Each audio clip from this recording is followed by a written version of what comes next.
I love my HBCU. And boy, I love it, love it. I love it, love it. I love my HBCU. And man, I hope my team they won one. I hope my team they won one. Yeah, man. I hope my team they won one. I hope my team they won one.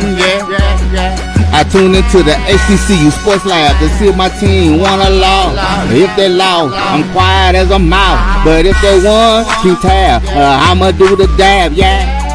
Dr. Cavil, he know what he be talking about. Mike and Charles, they know what they be talking about. They compress the analytic data with the hip hop. If you know them like I know them, they gon' tell you if your team, if they won or lost, and who the ball. So listen to Professor, yes sir, and pay attention, cause he gon' teach a lesson. This is Dr. Cavil with Inside the HBCU Sports Lab with Mike Washington, Charles Bishop. Mike Washington is out on assignment, so we're going to have our other guests jump in here to combat some lineups since we're getting ready to get in baseball season. But we're in basketball, but you see representing a little bit. I'm going to give y'all some basketball, football intake to take you back a little bit. But with that saying, let me say welcome to Dr. Cavill's Inside the HBCU Sports Lab, as I like to do. Welcome to episode 773 of Inside the HBCU Sports Lab with Mike Washington, Charles Bishop. The radio show and podcast is covering the sporting HBCU dash for all things HBCU sports for institutions large and small, from the NEIA to the NCAA. We share insights and information on the HBCU sports culture, HBCU athletic aesthetics to facilitate the story of HBCU athletic programs and the business of HBCU sports. I'm your host, Dr. Kenyatta Cavil, along with my co-host, Mike Washington, Charles Bishop. Mike Washington, as I said, is out on assignment, but we have none other than Wilton Jackson II and A.D. Drew. We're filming from our home studios and sending a signal live to KSWH 1230 AM studios with the Texas Radio Hall of Famer, multi-Hall of Fame, I should say, Ralph Cooper, in a beautiful home at Texas University from Houston, Texas. With that being said, let me bring everybody on so we can get this going. You see none other than Charles Bishop, Wilton Jackson II, and A.D. Drew. A.D. Drew is literally on assignment as he's on the road with the Morehouse Maroon Tigers, and they're taking on Miles College. Should be fascinating. As you see, yeah, I see the bear. I see the logo Miles right in there. Good job. Good location. Prime time seating. So we'll have Drew. So you'll understand as they're warming up a little bit, but he'll have the mic off. But when it's time to give us some updates, he'll do just that. But with that being said, Charles, how you doing today?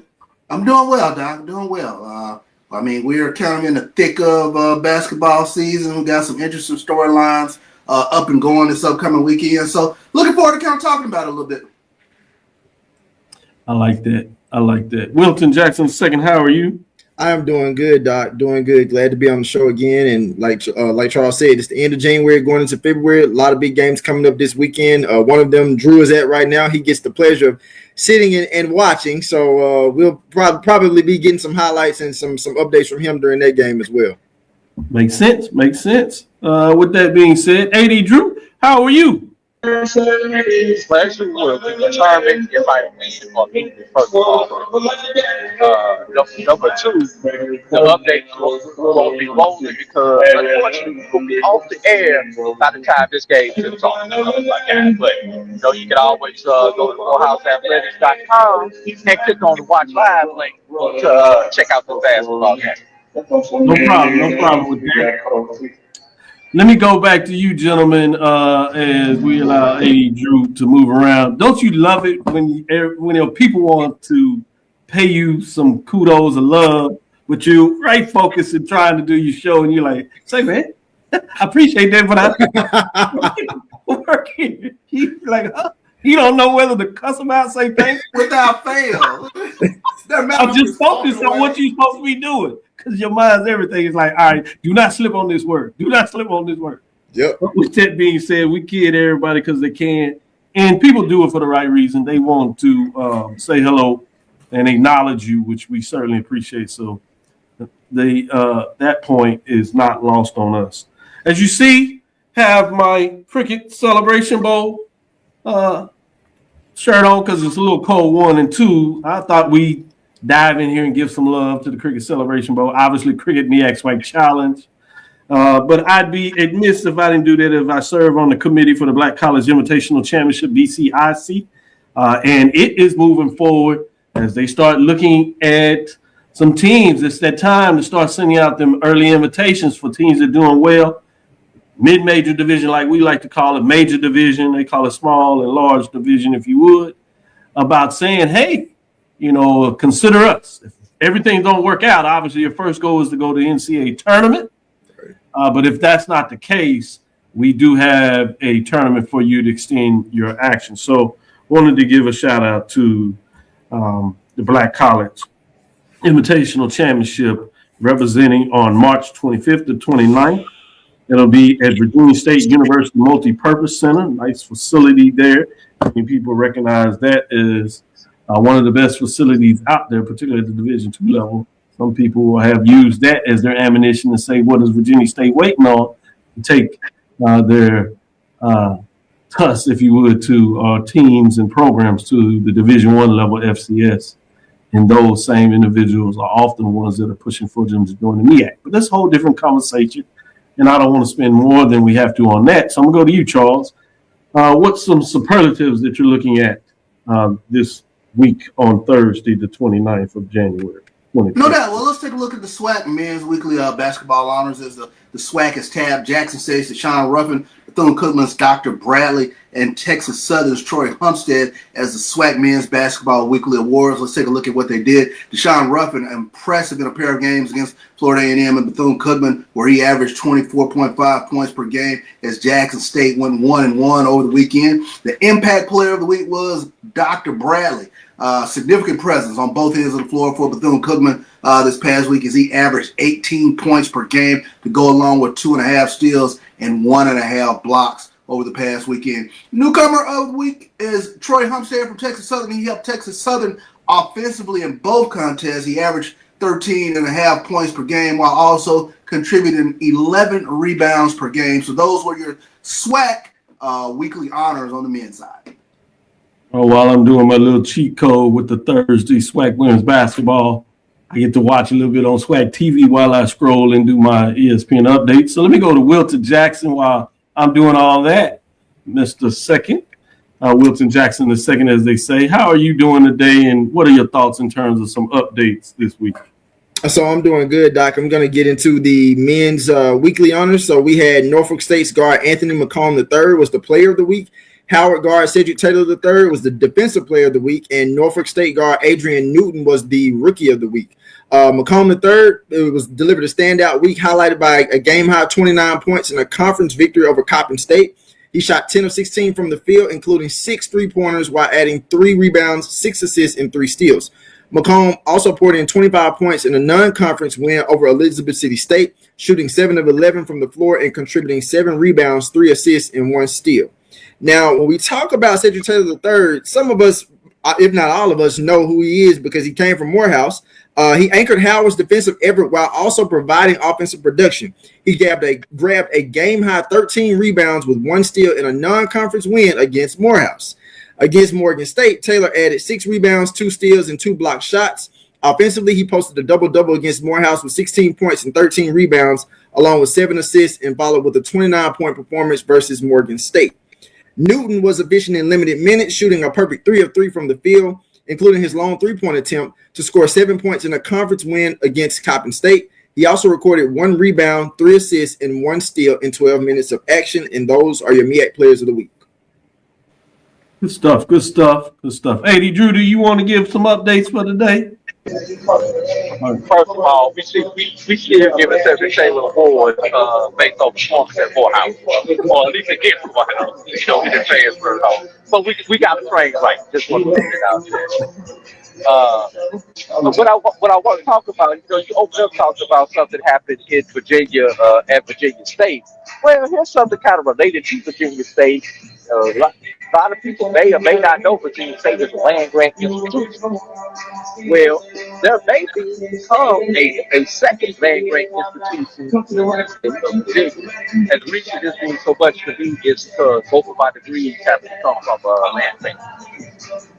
Hampton University created a piece of history, and unlike federal research support, if Virginia lawmakers approve a bill aiming to restore the HBCU land grant status after war dead of city. The Senate Bill 274 would restore Hampton as both an 1862 and an 1890 land grant institution. 1862 or the European institution version of land grant institution.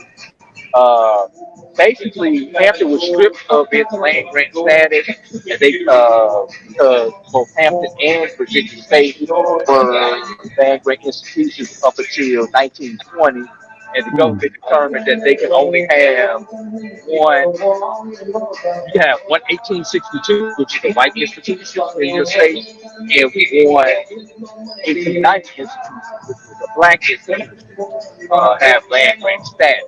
Well, anybody who knows this knows there is one state that is an exception to the rule, and that is the state of Alabama, who has Alabama A&M as an 1890, Auburn University as an 1862, and also Tuskegee has the status of an 1890, which happens to be the only non-public institution that is an 1890. So basically, this would put Hampton on the same level that Tuskegee is as far as that goes. And just to tie these all together, everybody knows that Dr. Booker T. Washington is a graduate of Hampton University, and Hampton and Tuskegee was born out of Hampton University, which Tuskegee beget, those who may not know, Tuskegee beget Grambling State University. So I think that's related. Man, great way to make all those ties and perfectly said that. And you're right. It would really be historically purposeful that Hampton gets that recognition. When you talk about the fact historically, the only state that has the two is Alabama in terms of public-private. Now you would have Virginia join that with a public-private. That would certainly be apropos in terms of the historical nature of HBCUs. Let's take our first break, turn on the other side. Let's get to our mid-major rankings. We're going to see if we can get two segments in. We'll do the one segment, do a quick segment, come back and see we do the major division so we can keep Wilton around to get both of those in there before he needs to get on to his next obligations. With that being said, let's take our first break. We'll be right back on the other side. This is Brian Fulford. AD Drew and I are co-hosts of the BCSN Sports Lab. We talk about all things related to HBCU athletics. From the games, teams, coaches, and fan interest stories, we cover it all. You can find our shows on Facebook at BCSN Sports Lab, YouTube at MyJBN Online, and everywhere you listen to podcasts like Anchor, Spotify, Google, and Apple Podcasts. You can also find the show on the Jericho Broadcast Network's app. Make sure to download. We look forward to you joining the conversation and being a part of the show. From cancer care to accidental injuries to cardiac care, we all know that there are times that you can't control what happens in your life. But with Globe Life Family Heritage, you can be prepared to weather the storm when it comes. Call Dr. Beverly Eagle Rogers at 877-300-8269 or visit the website at globelifefamilyheritage.com. With over 25 years of serving communities, Dr. Beverly Eagles Rogers is here to help you and your family through difficult times. Dr. Beverly takes pride in Globe Life being one of the few companies that returns 100% of premiums to clients that stay healthy. So for more information, call Dr. Beverly Eagle Rogers at 877-300-8269 or visit the website at globelifefamilyheritage.com. Compress the analytic data with your hip-hop. If you know them like I know them, they gon' tell you if your team, if they wanna lose, and who the ball. So listen to Professor, yes sir, and pay attention, cause he gon' teach a lesson. As we jump back in it, I'd be remiss if I didn't give you a couple of updates. We have Tennessee State and Little Rock on the women's side, with Tennessee State, the Lady Tigers, leading 34-33 with 4:54 left in the third quarter. You have a lot of action in the SWAC. No games in the MEAC in terms of this week, but you do have 3 games set this Thursday night. You have FAMU at Alabama State, and Alabama State is up early in that contest 20-11 with 1:12 left in the first quarter. You have Bethune-Cookman on the road at Alabama A&M. Bethune-Cookman leads early in that contest 10-7. It is 1:13 left in the first quarter. And you have a rivalry matchup between two teams that just don't get along and play in the sandbox really well together. And that's Southern at Jackson State, 10-4. Southern is leading that matchup 4:42 in the first. With that, let's jump in here and get into these mid-major for the men, if you would.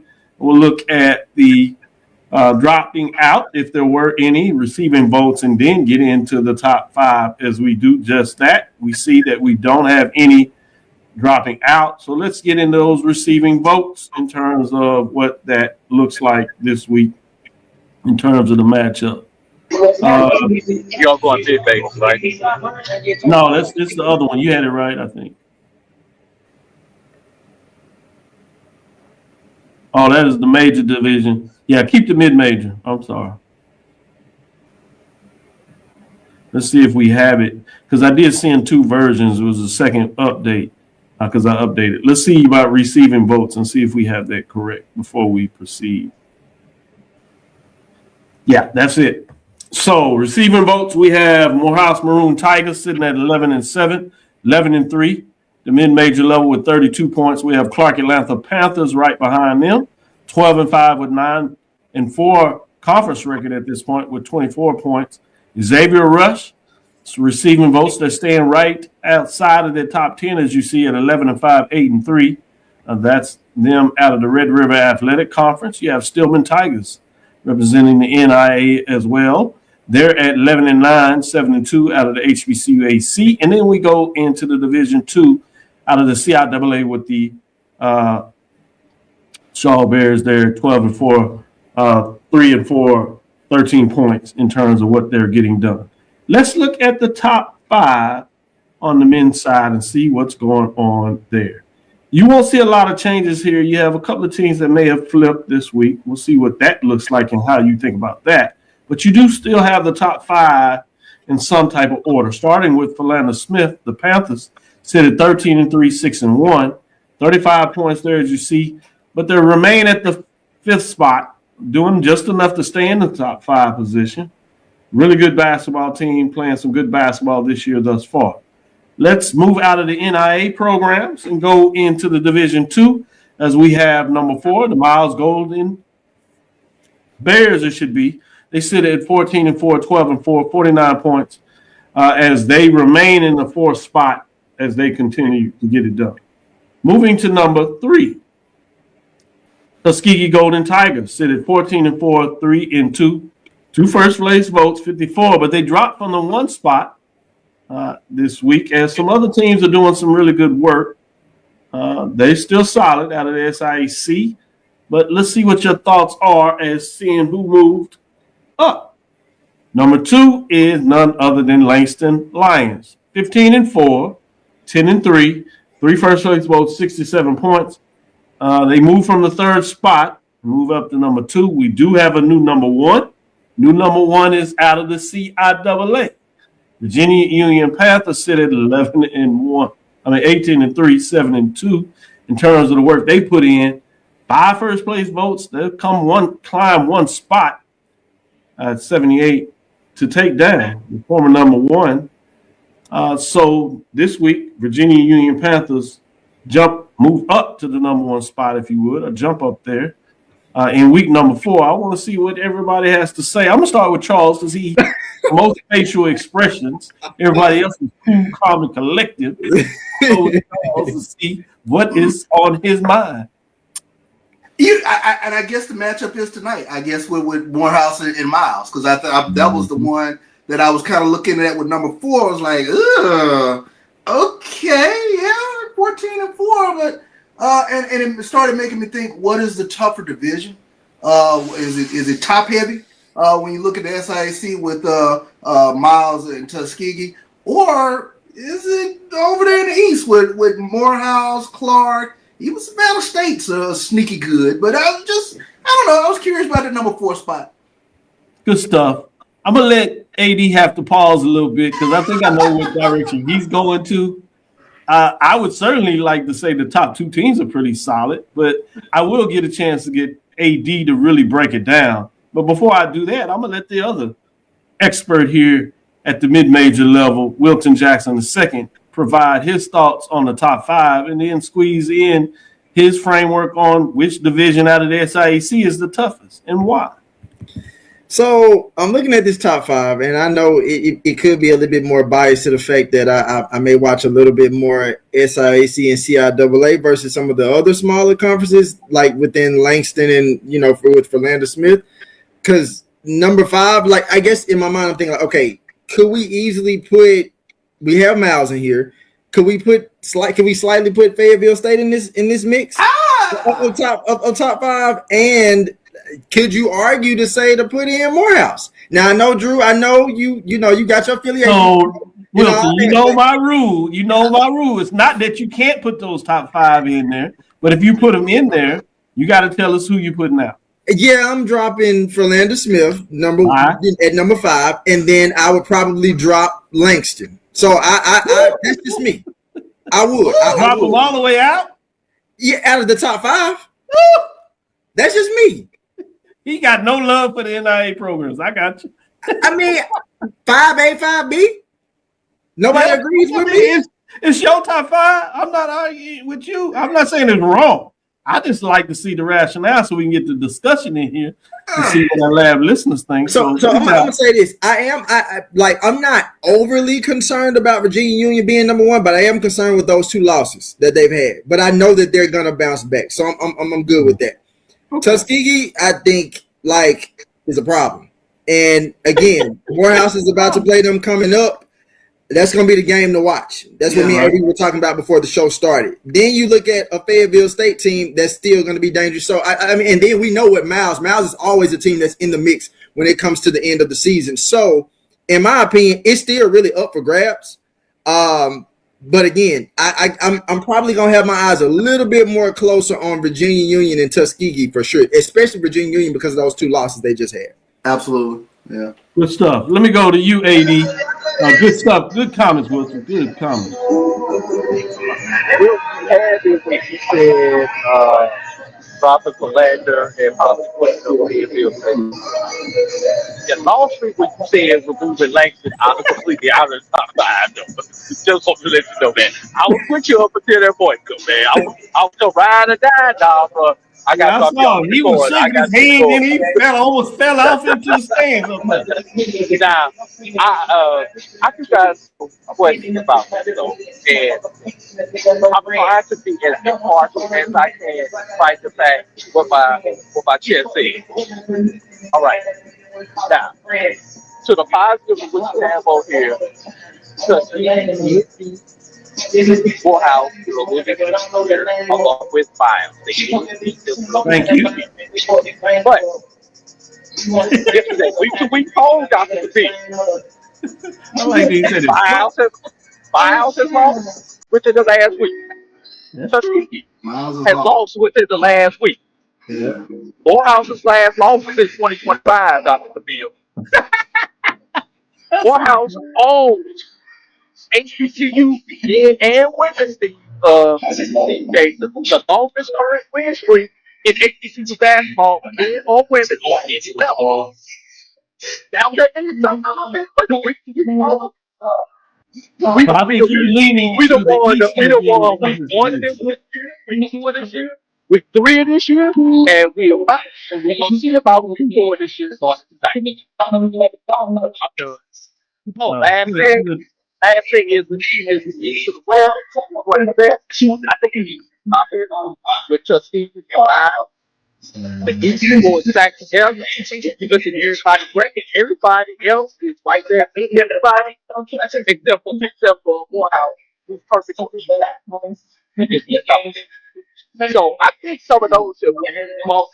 I said top five, but it's just a job blocker that haven't been on tonight. And haven't been on Saturday. Yeah, we'll take y'all talk about.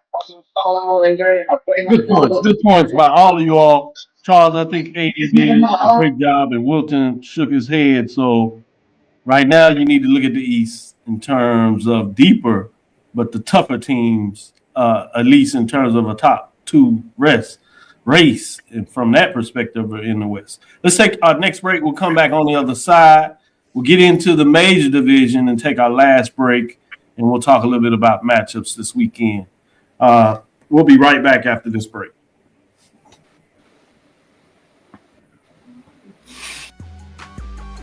This is the Dean of the College of HBCU Sports, Kenyatta Cavil of Dr. Cavil's Inside the HBCU Sports Lab with Mike Washington and Charles Bishop.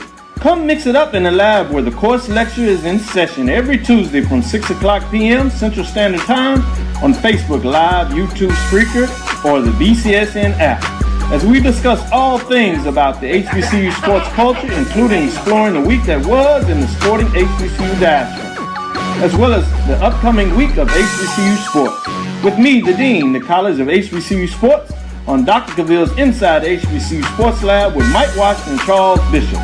Course lecture dismissed. Looking for the ultimate cultural experience of 2026? The Zora Outdoor Festival of the Arts is where you need to be. From January 30th to February 1st, Eatonville, Florida will come alive with incredible live performances. Immerse yourself in interactive art. Shop from over 80 vendors. Take a journey through history with a new virtual tour app. And enjoy family-friendly STEM activities. Plus, don't miss the unforgettable R&B tribute to the legends. This is more than a festival. It's a celebration of Eatonville's rich cultural heritage. Visit zorafestival.org for tickets. You're looking to compress the analytic data with your hip hop. If you know them like I know them, they gon' tell you if your team, if they want to lose, and who the ball. So listen to Professor, yes sir, and pay attention, cause he gon' teach a lesson. So let's jump right in here and bring up the major division and see if it's just as hot and controversial with the teams maybe start to separate themselves a little bit now. I know the last couple of weeks we had a lot of up and down mixture of what was going on there. This week is stable, at least the top five. So I want to get your thoughts on this. So nobody drops out, as you can see. But look at receiving votes. Maybe you have some consternation on this part, or maybe it's in the top five. Teams looking in to get in there. Tennessee State Tigers 6-2, playing really good basketball. Had a good past week. We'll see if they can keep that momentum forward. If so, they're likely to probably crack into the top five again. But they sit in the sixth spot, if you would, essentially right outside with 42 points. Then you have the Alabama A&M Bulldogs, 4-3, 38. Decent trip over here into Texas, at least getting a victory. You have the Southern Jaguars sit at 4-3, 29. They had a big victory for themselves as they got it done. Texas Southern has bounced back as soon as we wanted to put a little dirt on them. They came home for some good meals and got some W's against Alabama teams that were playing pretty well. They took two.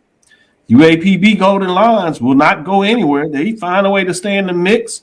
They have a pretty good win on their schedule. They were able to get one, if you would, from Southern. So they sit at 4-3, 21. So maybe people have some difference in terms of flipping Southern and UAPB because of the head-to-head. We'll see what you say there. But let's get in the top five to see where you really may have some interest. Last week, Central was number one, but they've dropped and hadn't played because of the weather. But they do stay in the top five, and they stay in that fifth position.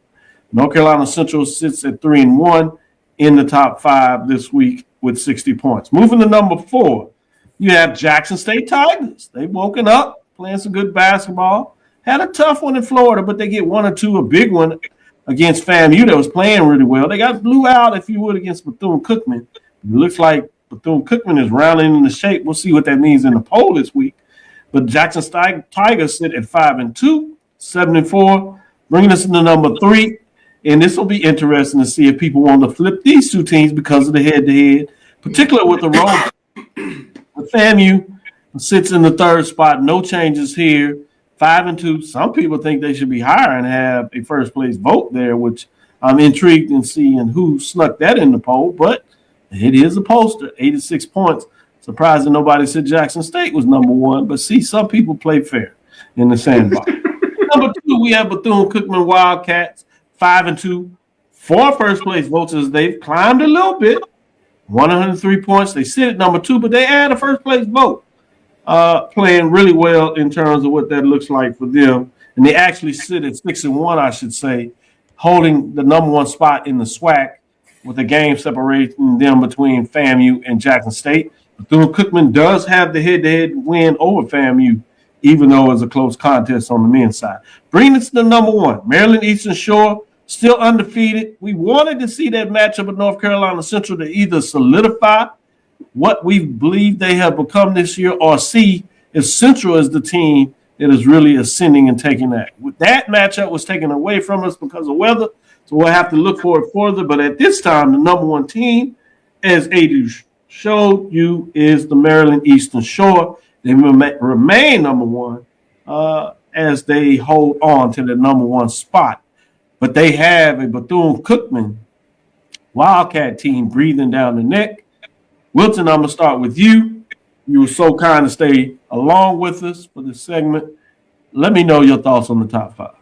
So I got some changes, in my opinion. So number 5, I would might as well do. I got to give you some changes. For number 5, I would have had FAMU over North Carolina Central. I can see that. At number 4, I would have kept Jackson State. Number 3, I would have put Bethune-Cookman. Number 2, I would have put Maryland Eastern Shore. And number 1, Dr. Cavil, I know some people might go back and forth with me about this, but it's got to be Tennessee State. Like this is me. This is just me saying this. I think it's Tennessee State because I feel like, number 1, they have the best overall net rating amongst all HBCUs. That's number 1.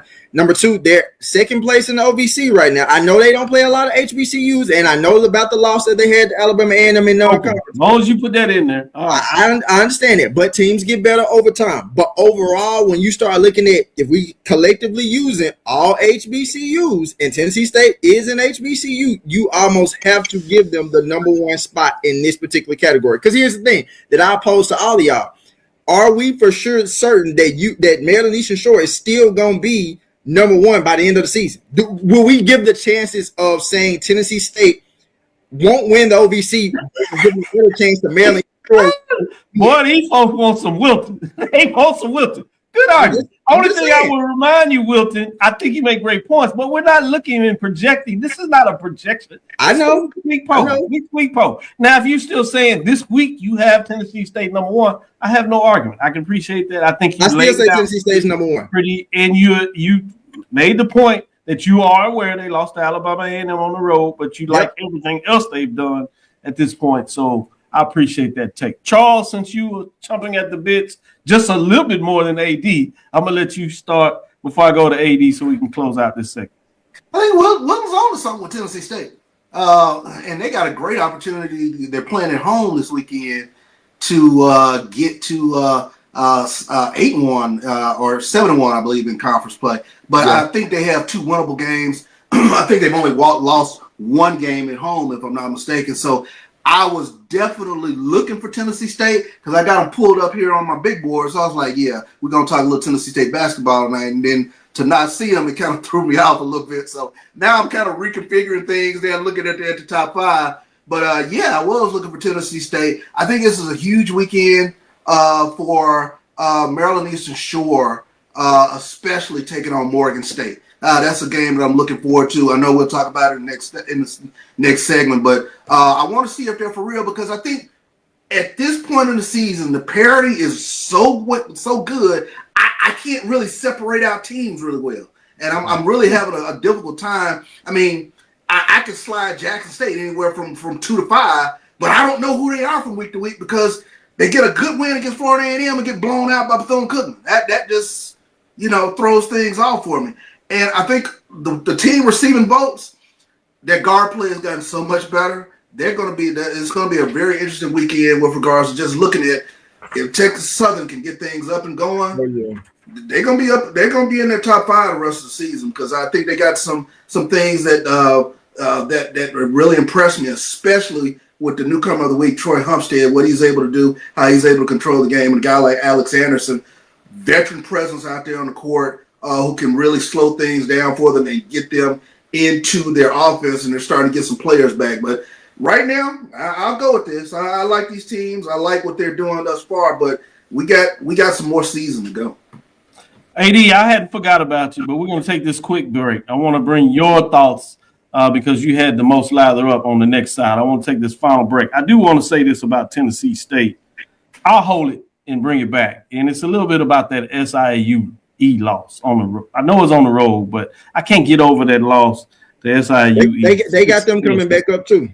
Yeah, if they hit them again, and like you said, they get 2, then I think your argument starts to float where they are. But I can't get over that loss they had a couple weeks ago. Let's take our last break. We'll come back on the other side and let AD shine to give his thoughts, final thoughts on the top 5.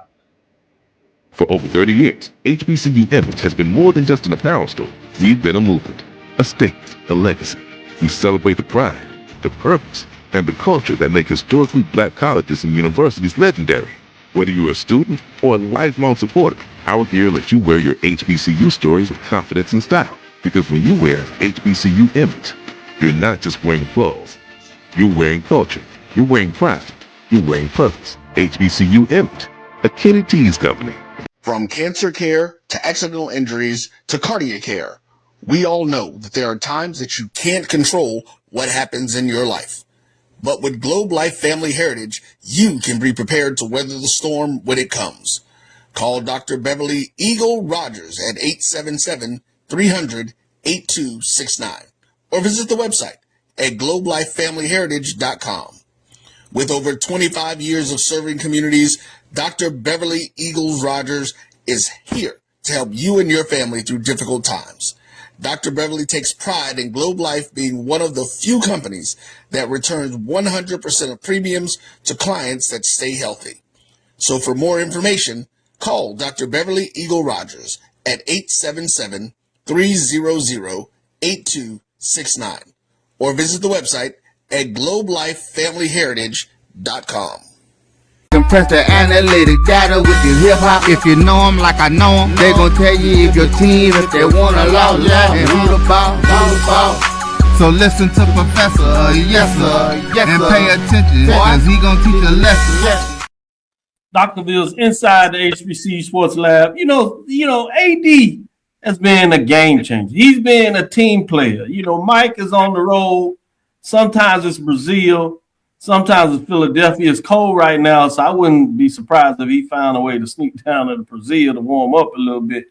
You know, some people like to catch those planes this time of the year and leave when they get them cold fronts coming in. So some of us had ability and some of us don't. I would say some of us have a rationale that they can do it. Others probably shouldn't be leaving, but that's a whole different conversation.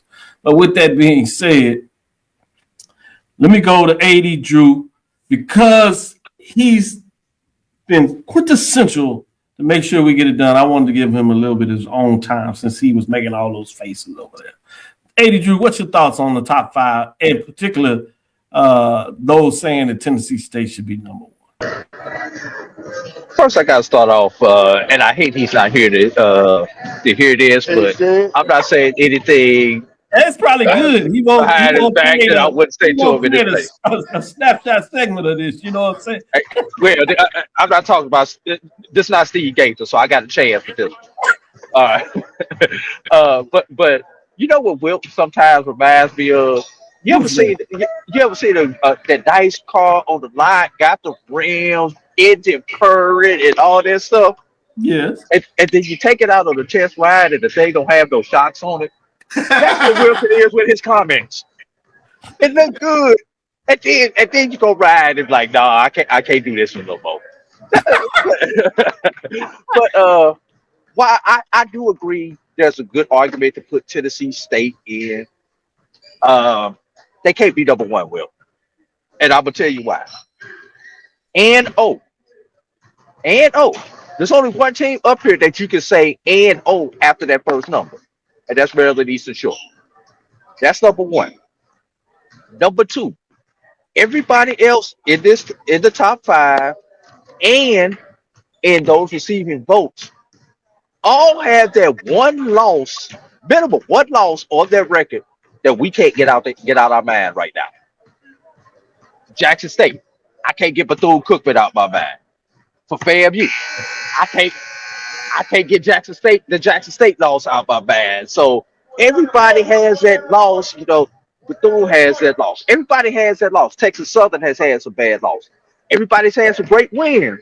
Yep. But those bad losses that each of these teams have had automatically, until Maryland Eastern Shore loses a game, would not let me vault any of them past Maryland Eastern Shore. And speaking of that Jackson State, I mean, yeah, I know Jackson State beat FAMU head to head, but it was something about Saturday that made it tough, despite the fact that it was a competitive game between Jackson State and Florida A&M. But when you always get a 40-piece put on you in basketball, once again, I can't get that one put out my head. That's really the only reason why I would put FAMU over Jackson State, despite the head-to-head from Monday, Charles. I just want to let you know that. Other than that, I do agree. You would have voted Jackson State over Florida A&M. I get it. Makes sense. I know a lot of folks were not happy about Jackson State lost to Bethune-Cookman on ESPN, I believe it was, right? So it's national. And then the Wildcats, they really are active on social media. I heard they were poking the bear a little bit. Does Bethune-Cookman have to go to Jackson this year in basketball? Yeah. Or is it just a one? Oh, so that will be one to keep on the radar. They return. Yeah. Let me take a look at it, be sure. Yeah, on the date. Let me know what that is. While you're doing that, I'm going to give a quick updates before we get into our thoughts on some of the men's matchups this weekend. Tennessee State is down now. It is in the fourth quarter. 6:23 left with the score. Little Rock 49, Tennessee State 44. Let's give you some SWAC updates of these games here. We have FAMU at Alabama State.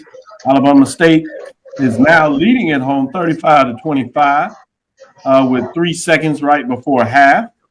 You have Bethune-Cookman, as we said, on the road at Alabama A&M. Alabama A&M has now taken the lead.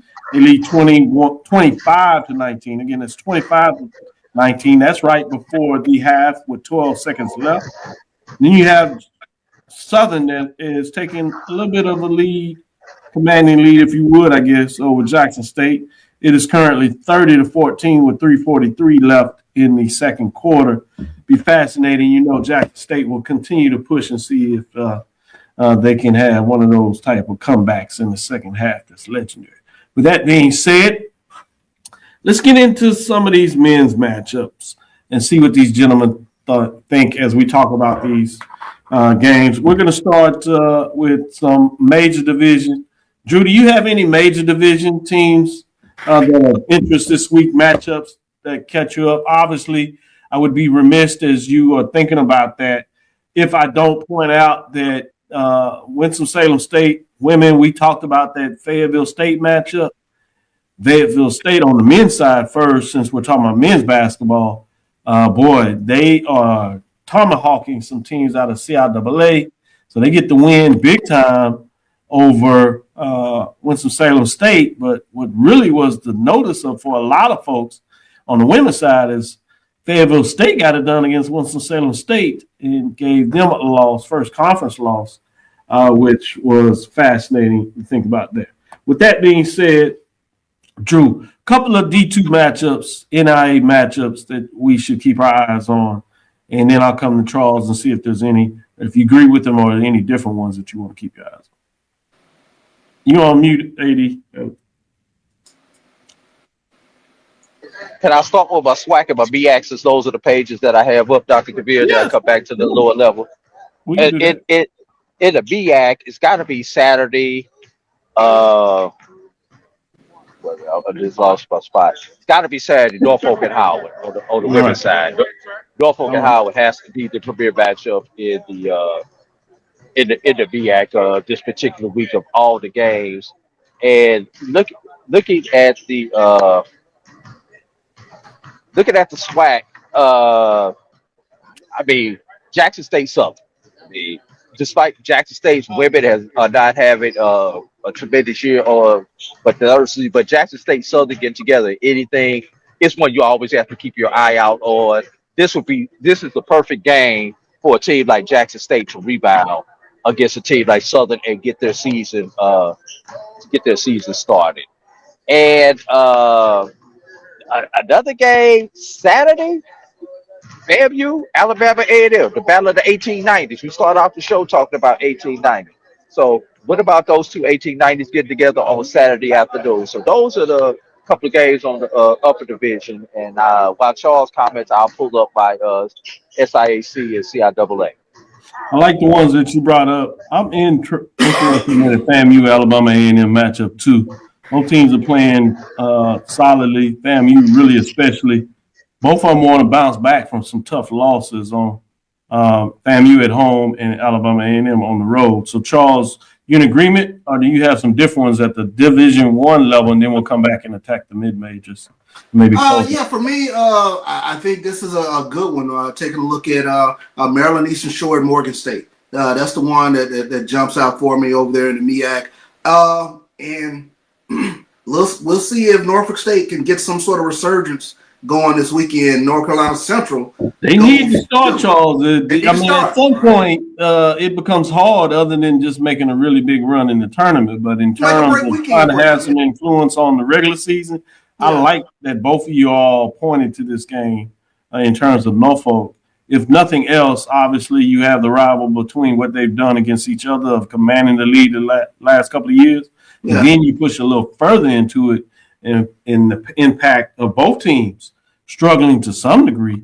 So both teams are really needing a win. So it'll be fascinating to see who can maybe jumpstart the second half of the season moving forward to make a move. So I like that. What are your thoughts in terms of that Southern Jackson State matchup on Monday? Yeah, that's going to be for the women, but on the men's side they play on Monday. What are your thoughts of that? Yeah, huge matchup when you talk about Southern and Jackson State, and like Drew said, I don't care if it's Tiddlywinks. Those are two teams. They're just going to go at each other's heads. But, I mean, I think that's a fun one. I think Saturday, Texas Southern going down to Prairie View actually would be a really good one as well, because I'm really curious to see if Texas Southern is starting to put things together. It was really impressive over the past week with Alabama schools coming in. Huge second half game against Alabama A&M where they put up 57 points in the second half, shot 70%. That carried over to Alabama State. On the following game on this past Tuesday. Alabama State was not in that game whatsoever because Texas Southern guards, they've just taken it up a notch right now. So I'm just really curious to see if Texas Southern can keep that going over the weekend. Another one I want you to focus on a little bit is that Grambling Jackson State. Obviously, we know what this means on the football side, but they always play some really good games men's side. Just the Louisiana trip is fascinating. This is a Saturday matchup, so you're going to have a really good crowd for this in Jackson. And Grambling wants to kind of start turning that engine a little bit. They started really well, but they've kind of taken a dip. This is a chance to really make a statement and saying, no, we're going to be in this for the long run and close out the first half of the season solid. But where are you with this matchup? Yeah, that's another good one. And like you said, Grambling started out 2-0 in conference play, but they dropped 3 in a row. So just curious to see where they are right now. I don't know what happened, the Florida trip, but that kind of level set Grambling's basketball program. So it's almost they paid so much attention because we at least hyped it up. I wonder if it was almost too much attention paid for that, and when it didn't work out, that they still were trying to solve it. So this would be a time to do it. So I like the points that you're making there. Let me go back to you, Drew, in terms of mid-major matchups. Where are you in terms of some of the mid-major matchups that we should keep our eyes as we're getting in here? Well, first thing I noticed is when I looked at the SIAC schedule, I did not realize that there were postponements tonight already in some key matchups. The key matchup that has been postponed tonight is Allen versus Lane on the women's side. You got two teams who are Lane is second place in the West, and Allen, I believe, is second place in the East. So that would have been a top matchup. Don't know when that game is going to be made up. So, and also keep an eye on the SIAC because there's, once again, potential weather coming through this weekend. And if games get canceled again, this Saturday in the SIAC, it's going to be hell trying to get those games rescheduled, given how tight the conference schedule already is. So, moving on. Obviously, Saturday, Albany State, Fort Valley, anything is just like Jackson State and Southern. That's one of those games. Don't throw the records out the window. You want to be there for that particular matchup. Other than that, it's in the SIC. It's about seeing these top teams continue to do what they need to do, with your Edward Waters, with your Clark Atlanta, with your Lane and your Alice. Should all be winnable games for them this weekend. Switch it over to the CIAA quickly, Dr. Cavil. Uh, Fayetteville defeated Claflin today, which was a key game that I wanted to keep an eye out on. And Winston-Salem has gotten back into their winning ways, trying to start a new streak. So Saturday, I'm looking for Shaw Fayetteville as the one future matchup on the women's side. Yeah, I'm also interested in that you have the Grambling State, Alcorn State game, if you would, move to Monday for the women. So that's fascinating. You're going, it looks like you're doing a 5-7. I wonder what is creating that scenario and how that looks moving forward. But that's something that kind of caught my eye and noticed that they were not playing tonight. They moved their game to Saturday. So, Charles, any thoughts as we move to Monday for the men? Where are you in terms of some of these Monday? I know you teased out the one with Jackson State. I'm going to give you these other matchups as we talk about that Monday. And I always like to look at Monday. You've told me a long time ago that Monday, particularly now for the men, is the one that you always keep your eyes on. I like to focus on it a little differently than we do. So we have Florida A&M at Alabama State. We have Bethune-Cookman at Alabama A&M. We have Grambling at Alcorn, Southern and Jackson State. To your point, was the Monday game that you got tripped out on against Jackson State. This is after Jackson State. But that's not supposed to happen at home. Cookman. So, yeah, that's that home weird when it always, it seems at least one or two since Charles had brought to my attention a couple of years ago. And I'm always fascinated about this Monday mix, particularly in the Saturday Monday. And I hadn't figured it out for the women yet because they do the Thursday. Is there some type of Thursday two-step that we need to start looking at for the women? We need a little more data points, as Mike would say. But with that being said, again, in terms of looking at those Monday matchups, I'm fascinated to see when you say FAMU at Alabama State, Bethune-Cookman at Alabama A&M, Grambling at Alcorn, Southern at Jackson State. The men don't have their normal rhythm because they'll have to wait for the women's game. Will they work in their favor or will they change things? Where are you with some of these Monday matches? That's interesting, look-see.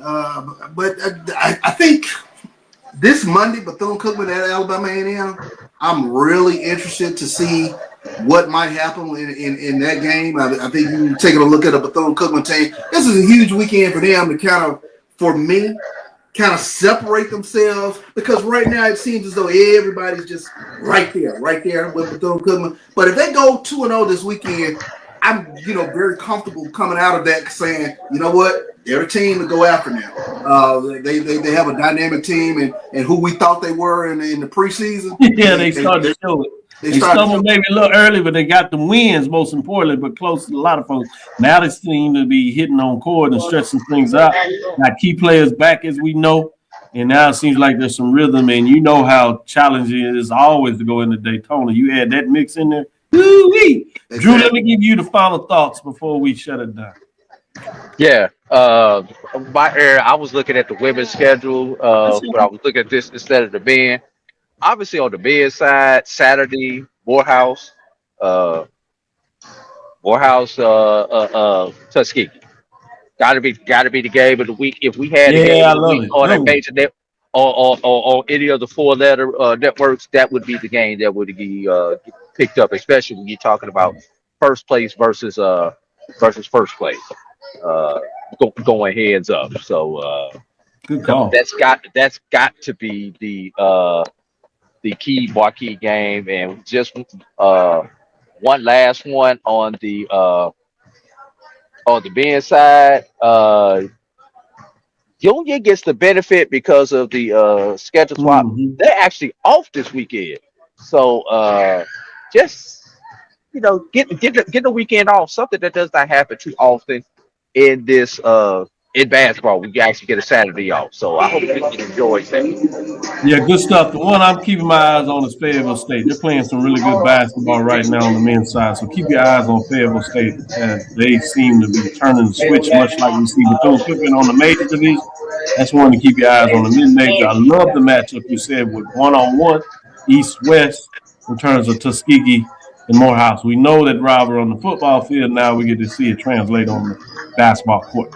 With that, we'll give it a close. Thank you for listening to Inside the HBCU Sports Lab. Make sure you share our podcast with friends and colleagues. I am Dr. Kenyatta, Cavil, the Dean of HBCU Sports, coming from Inside the Lab in the College of HBCU Sports with Mike Watson and Charles Bishop. Again, we want to thank you for listening to Dr. Bill's Inside the HBCU Sports Lab with Mike Watson and Charles Bishop.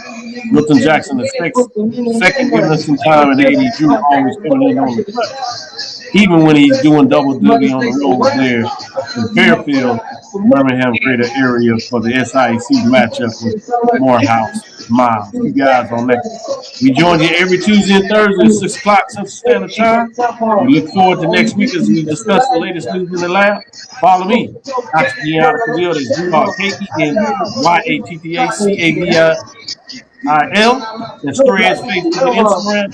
Inside the HBCU Sports Lab 1 on Facebook. Inside the HBCU Sports Lab on YouTube. Call. I get to go and watch my new setup wall, just saying, hey, man, I'm like this Saturday. The HBCU wall. A big deal. Makes it different when you get your home weekends and able to watch the games like that. Keep going. 80 Drew, you started a little bit. Spoiling myself after a busy fall season. With that being said, Green Big, continue to move forward. We will talk with you soon. Charles? Of course. Drew? Lectures. This is that's a good one. Watch out of here, Drew. Tiger.